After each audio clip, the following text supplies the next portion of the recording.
কলকাতার তারাতলায় ভেঙে পড়া শেডের ধ্বংসস্তূপে আটকে পড়াদের বাঁচাতে চলছে রুদ্ধশ্বাস উদ্ধার কার্য।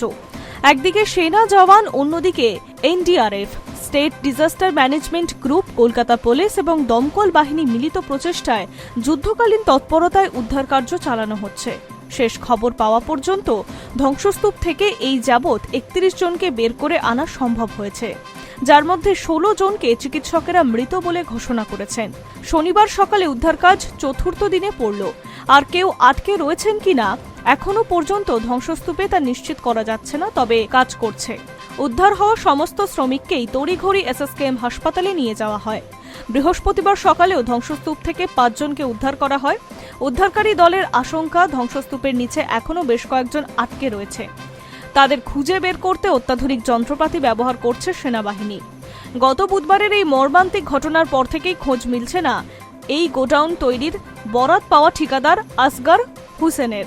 বৃহস্পতিবার সকালে ধ্বংসস্তূপের ভেতর থেকে তার নিথর দেহ উদ্ধার করেন উদ্ধারকারীরা। অন্যদিকে পোর্ট ট্রাস্টের কাছ থেকে এই জমিটি গোডাউন তৈরির জন্য লিজে নিয়েছিলেন শম্ভুনাথ বেহারা। দুর্ঘটনার পরেই তৎপরতা দেখিয়ে পুলিশ শম্ভুনাথ বেহারাকে গ্রেফতার করেছে। সেই সঙ্গে এই ঘটনায় জড়িত থাকার অভিযোগ আরও 4 জনকে গ্রেফতার করা হয়েছে। মৃতদের তালিকায় নাম থাকা সাহিল সর্দারের গল্পটা বড়ই বেদনাদায়ক। 17 বছরের এই কিশোর আদতে এই গোডাউনে কাজ করতেও না, এখানে কাজ করতেন তার মামাতো ভাই। ভাইয়ের সঙ্গে দেখা করতেই বুধবার কাকদ্বীপ থেকে প্রথমবার কলকাতা এসেছিল সাহিল। কিন্তু প্রথমবার শহর কলকাতায় আসার আনন্দ যে এইভাবে বিষাদে পরিণত হবে তা কেউ ভাবেনি। আর বাড়ি ফেরা হলো না ওই কিশোরের। এই দুর্ঘটনায় প্রাণ হারিয়েছেন কাটোয়ার গাজীপুরের বাসিন্দা রোহিত চৌধুরী। নির্মীয়মান শেডের ধ্বংসস্তূপ থেকে তার মৃতদেহ উদ্ধার করা হয়েছে। মাত্র 1.5 মাস আগেই এই নির্মাণ সংস্থার কাজে যোগ দিয়েছিল রোহিত। ফিরল নিথর দেহ।